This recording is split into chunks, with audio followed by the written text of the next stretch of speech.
अस्सलामुअलैकुम। वीडियो शुरू करने से पहले चैनल को जरूर सब्सक्राइब कर दीजिएगा। अनोखी रात, दिलो दिमाग को हिला देने वाला अंधेरा हर सू मुसल्लित था। इसी घटाटोप अंधेरे की खौफनाक कहानी। आज हैलोवीन की रात थी। इन्हें जल्दी थी। उन्होंने जाना था, दूसरे बच्चों के साथ मिलकर हैलोवीन मनाना था। लोगों के घरों के दरवाजे खटखटाकर इन्हें हैलोवीन कहना था। आज तो मम्मी की जानिब से भी इन्हें कोई रोक टोक ना थी। वो बहुत बेचैन थे। सर्दी भी आज जोरों पर थी। हर चीज मुंजमद हुई जा रही थी। बर्फबारी भी हो रही थी। मम्मी की जानिब से इन्हें लिबास में एहतियात करने की हिदायत थी, लेकिन वो इस कदर पुरजोश थे कि उन्होंने अनसुनी कर दी। सब ने कुछ दिन पहले ही आज की रात के लिए तैयारियां शुरू कर दी।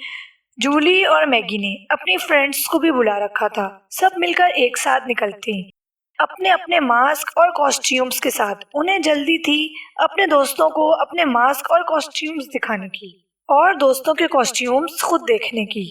अब देखना ये था कि किसका कॉस्ट्यूम सबसे ज्यादा एक्साइटेड था। डोर बेल हुई तो मैगी दरवाजे पर देखने भागी। वो अपना कॉस्ट्यूम पहनकर और मास्क लगाकर तैयार हो चुकी थी, जबकि जूली अभी तक तैयार नहीं हुई थी।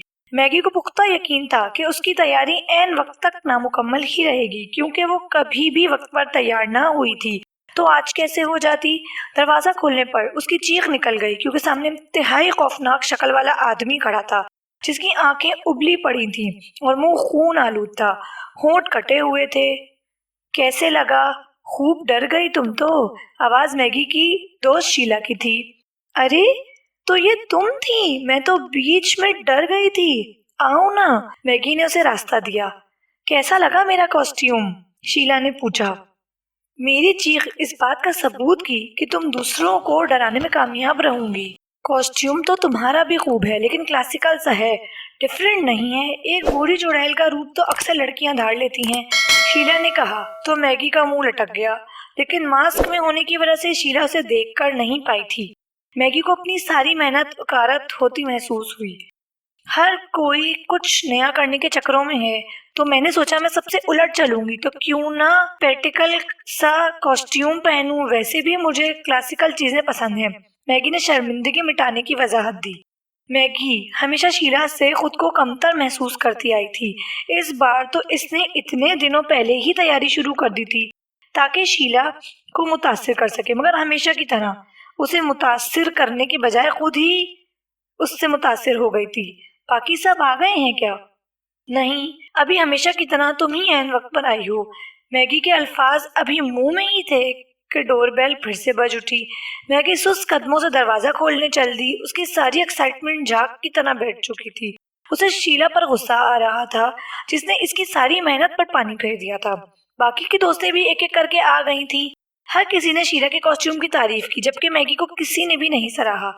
मैगी दिल बर्दाश्ता हो गई। उसकी आंखों में आंसू आ गए। खुदा करे ये चुड़ैल मर जाए।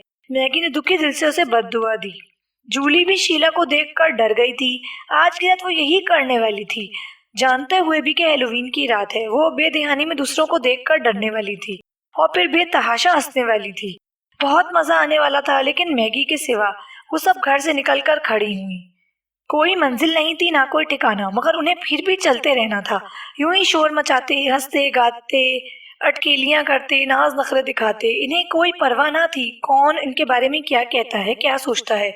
यूं ही दरवाजे बजाते, कोई इन्हें खाने को कुछ देता और कोई नजरअंदाज कर देता, तो कोई सड़ियल मिजाज मैडम इन्हें डांट कर भगा देती।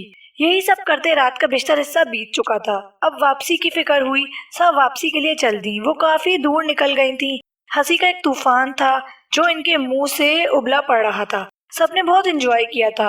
अब तो मैगी भी वो बदमजगी भूल चुकी थी। वो भूल गई थी कि उसने शीला को किस कदर बद्दुआएं दी थी दिल ही दिल में। वो सब एक तंग गली में दाखिल हो गईं। इनमें से कोई भी इस गली को नहीं जानती थी। उन्हें इस बात का एहसास हुआ तो चलते चलते ठटक गईं। जरा रुको तो, जूली बोली। ये जगह कुछ अजीब सी लग रही है। क्या तुम में से कोई इस रास्ते को जानता है? उसने सबसे सवाल किया। नहीं तो, हर किसी का यही जवाब था। तो फिर हमें इस रास्ते से नहीं गुजरना चाहिए। क्या खबर ये कहाँ जाकर निकलता हो, या हो सकता है आगे चलकर बंद ही हो जाता हो, मैगी ने कहा। ओह कम ऑन, कभी कोई रास्ता भी इख्तिताम पजीर हुआ है? हर रास्ता कहीं ना कहीं जाकर खुलता है। ये भी हमें मेन रोड तक ले जाएगा, शीला ने कहा। जब हमें पता ही नहीं इस रास्ते के बारे में तो हमें वापस हो लेना चाहिए, लिंडा ने कहा। मगर शीला बस जिद रही। कुछ नहीं होता, जहाँ तक मेरा ख्याल है ये रास्ता हमें मुख्तसर पड़ेगा और हम अपने इलाके के करीब जा निकलेंगे। नहीं भाई, रात के इस पहर जबकि रास्ते में भी वीरान पड़े हैं, आसपास कोई भी नहीं है, ऊपर से हम लड़कियां हैं। मैं तो नहीं जाऊंगी, जूली बोली। हम भी नहीं जाएंगे, अगर तुम्हें इतना ही शौक है तो तुम खुद चली जाओ, बाकी सबने भी कहा। तुम लोग तो सारी की सारी ही बुज़दिल हो। मैं तो इसी रास्ते से जाऊंगी और देख लेना तुमसे पहले पहुंचूंगी। और फिर मेरा कॉस्ट्यूम इस कदर खौफनाक है कि अगर किसी ने मुझे डराने की कोशिश की तो मैं उल्टा इसे डरा दूंगी, शीला ने कहा। जैसे तुम्हारी मर्जी, हम तो जा रही हैं। सब वापस चल दी। उन्हें अब दूसरे रास्ते से जाना था। शीला को किसी की परवाह नहीं थी। वो चलती चली गई। ये गली आगे चलकर इससे भी तंग गली की जानिब मुड़ गई। कुछ आगे चलकर वो गली मजीद तंग गली में मुड़ गई। ये गली इस कदर तंग थी कि यहाँ से सिर्फ एक ही आदमी एक ही वक्त में गुजर सकता था। शीला को कुछ अजीब सा एहसास हुआ। आसपास की इमारतें भी कदीम थी और गली में खुलने वाली खिड़कियों से तो यूं महसूस होता जैसे हर खिड़की के पीछे से आंखें उसे देख रही हूँ। अब तो उसे डर भी लगने लगा था, मगर वो वापस नहीं जाना चाहती थी। वो हर सूरत अपने दोस्तों से पहले घर पहुंचना चाहती थी। अपने अंदर के खौफ पे काबू पाके चलती रही। कुछ ही आगे गई थी कि उसे रास्ता बंद होता महसूस हुआ। ओह शिट, काश मैं उन सब की बात मान लेती तो इस मुसीबत में तो ना फंसती, वो खुद से बोली। अचानक उसे महसूस हुआ जैसे उस गली के आखिरी सिरे पर कोई खड़ा हो। इसके दिल में इस शख्स को डराने की ख्वाहिश मचल उठी।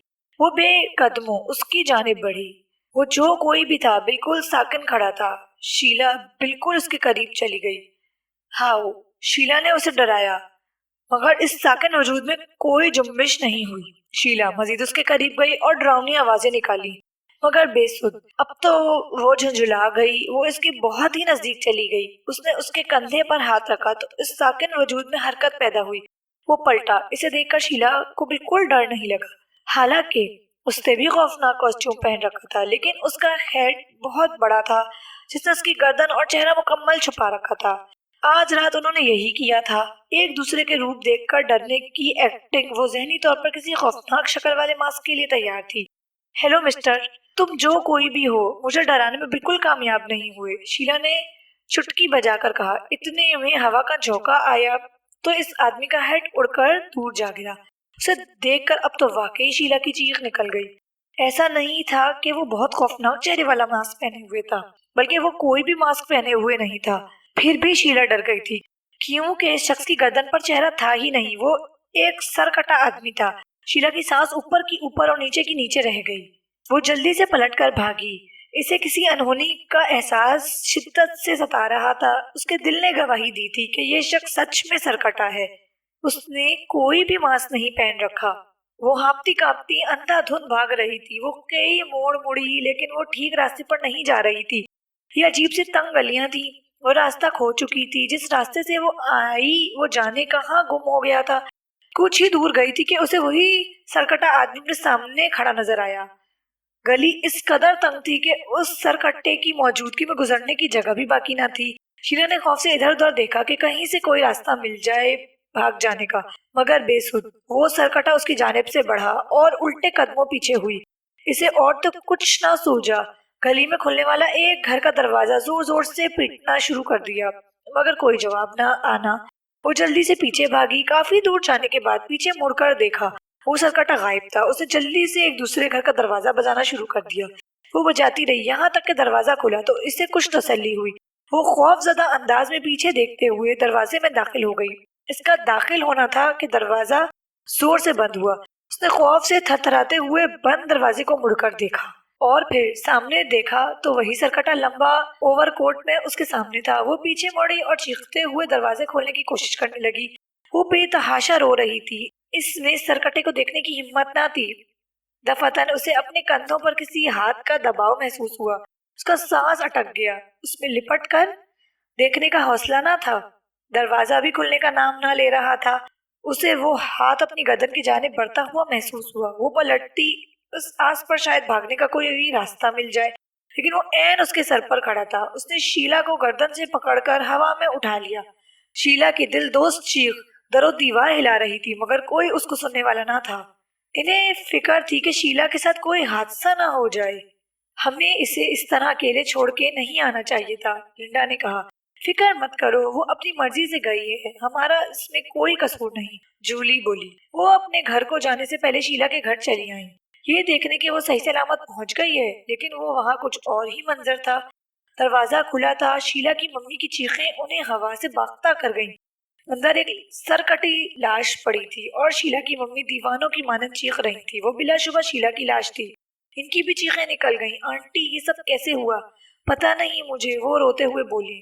दरवाजे पे बेल हुई तो मैंने दरवाजा खोला तो शीला धड़ाम से अंदर आ गिरी। उसके वजूद पर सर नहीं था, मगर ये शीला ही है, ये उसी का कॉस्ट्यूम है। और आगे उनसे बोला ही नहीं गया। वो एक बार बेतहाशा रो रही थी, वो सब भी रोने लगी। मैगी को अफसोस हुआ कि उसने शीला को बद्दुआएं दी थी।